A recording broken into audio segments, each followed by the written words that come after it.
Hey, what's up Love Frenzy fam, and welcome back to the channel. This is Stu and we're back with another video. Today we're going to be looking at signs that could prove you've been single for way too long. Signs that show you need to start getting back into the dating game. Anyways, without any further ado, let's get straight into it.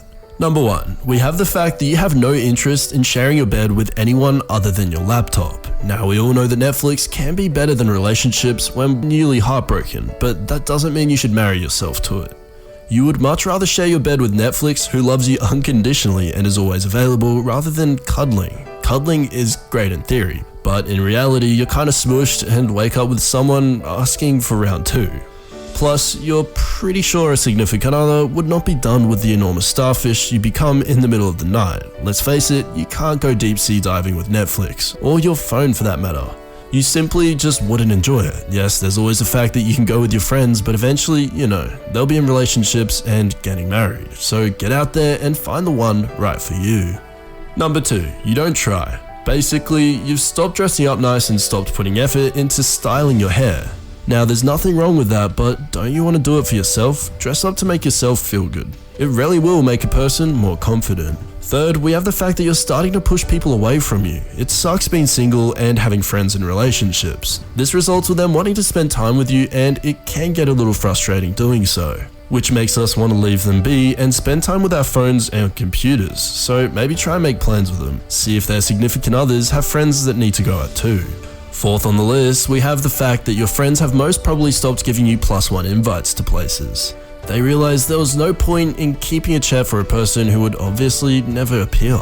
We're not here to put salt on your wound, but maybe try thinking about it. Don't you miss the feeling of dressing up with someone to go out with and have fun with them? Number 5, even social media knows you're single. You're either being tempted by young hot singles or teased by Ben & Jerry adverts as you scroll down your newsfeed. When before you'd get ads about cute clothes and the odd hint of a ring popping up in your feed somewhere. 6, happy couples irritate you. If when you see two happy people together you start subconsciously hating them, then you have been alone for way too long. This happens because your mind begins to replace the shortage of love with irritation.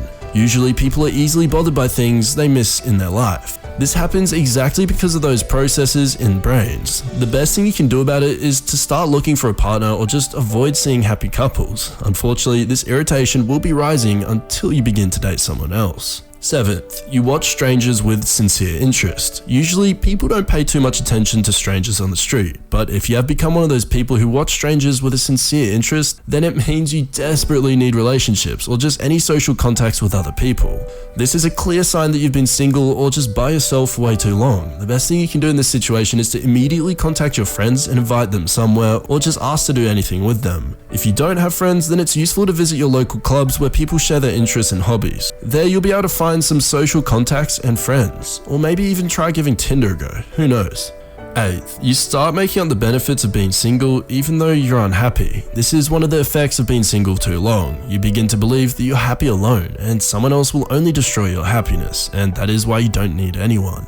Many people drag themselves into such a trap. Remember, it's okay to be alone, no matter what your brain is telling you. The more you're satisfied with your solitude, the fewer chances you have to finally find someone. There are no long-term benefits of loneliness. You may say that you'll have to pay twice as much for the utilities if you start living with someone, but you also forget that you'll start earning more too, and the same happens with every other problem of couples.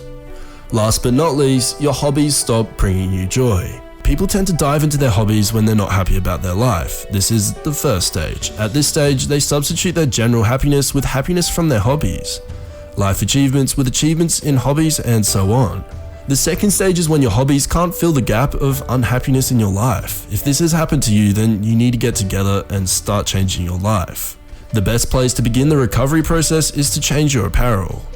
Go to your local gym or buy new clothes. The next step is to change your daily habits. Quit smoking, start spending more time with your friends and relatives, or something like that.